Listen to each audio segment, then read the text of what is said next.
My camera gives me the confidence and the ability to share the world around me. Through photography, I can capture joy, sadness, excitement, and pain in a way that words can't. Hi, I'm Joselyn. I'm a senior in high school who hopes to make a change in our world. I love helping out people in my community through my Girl Up Club. I'm actually on the newer side of photography, but I really enjoy it and I find it plays an important role in storytelling.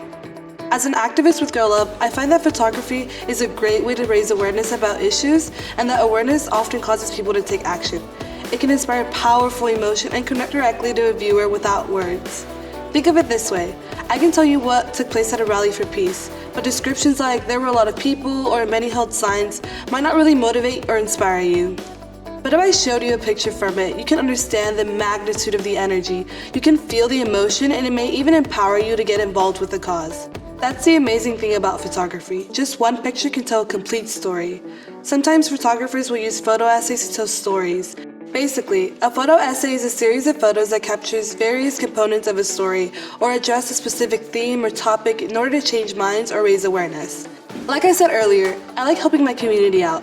I wanted to bring awareness to the poverty that surrounds us, so I shot a photo essay about my community. Let me give you a few helpful photography tips to help you start a photo essay about something you're passionate about. When planning your photo essay, you should consider 3 things: the topic, the mood, and the lighting. You can do a photo essay about anything. Choose something you enjoy, something you're interested in, something you want others to be inspired from. I find taking pictures of things I like is important, otherwise I get frustrated when the picture isn't perfect right away. For example, I really enjoy taking portraits of people, so I spend hours just snapping away until I get the perfect shot. After you know what you want to shoot, you should definitely identify the mood you would like to set. The mood of the photo series is what will create the emotion and encourage the reader to contemplate your material through your lens. I spend a lot of time on this step. I brainstorm about what it is I really want to capture, and I figure out ways to ensure my audience knows exactly how I feel about the situation. For my photo essay, I really want people to know the realities of my community, so instead of just taking pictures, I mapped out the pictures and the mood before I even took the first photo. There's a woman who has a daughter about my age, and they go around collecting cans. I see them all around and knew the woman would be great for my photo essay. But I realized to set the right mood, I needed to include the daughter. Most of my peers are worried about school, homework, and friends, but this girl had other worries, a whole different reality, and that's the perspective I hope to capture. Another way to adjust the mood of your photo is to think about how you're framing the image. Many photographers use a rule of thirds to frame their photo. To be honest, I don't use this rule as much, but you probably should. Here's how it works. Think of your photo being divided by 2 horizontal lines and 2 vertical lines to create 3 sections of your photo. Think of a hashtag. You want the most important aspect of your subject to be placed as closely as possible to the intersection of these lines. Oftentimes, we think the main subject of a photo should be in the middle of the image. However, if you frame your photo with the subject in the right or left quadrant, you leave room to play with the environment to create a greater story. The last and one of the easiest ways to change the mood is by changing the lighting. For example, if I took a photo of my best friend and used bright lighting and colors and captured her candidly laughing, the viewers would be inspired to reflect on what makes a teenage girl like my best friend happy, and the joys of the youth. However, if I used low lighting and took a photo directly of her face without a smile, the viewer would be inspired to reflect on the challenges of being a teenage girl. There's so much to learn and tell you about lighting. That's why it deserves its own section. Lighting is a big part of photography, but don't feel like you have to go out and buy expensive equipment.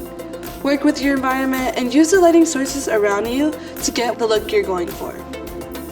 Bright light can create an airy, softer mood in your photo.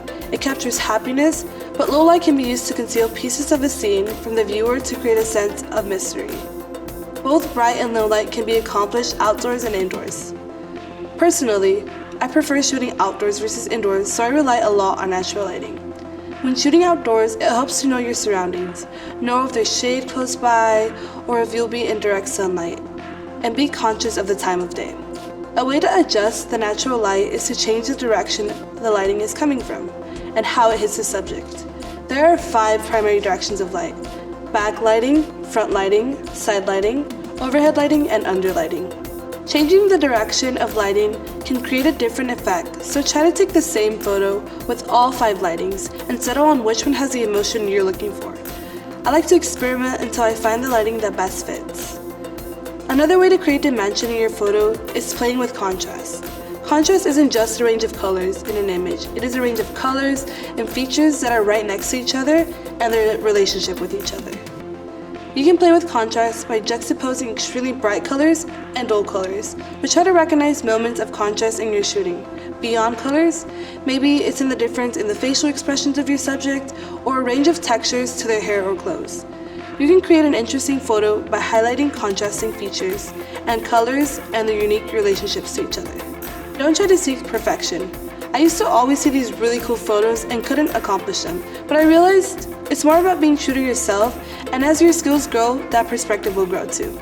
Capturing a powerful photo is a combination of lighting, texture, and framing. You're trying to show your audience how you view the world, which is no easy task, but you can do it by being thoughtful of how you use all the components of the photo. A curated combination of photos can tell a larger story that is important to you. In my Girl Up Club, I've used my photos to tell the meaningful stories of girls and women standing up for equality in my community.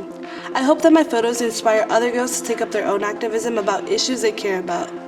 Just remember, try not to be too hard on yourself. Photography is a skill that takes time to learn. Keep going until you create a series you're proud of.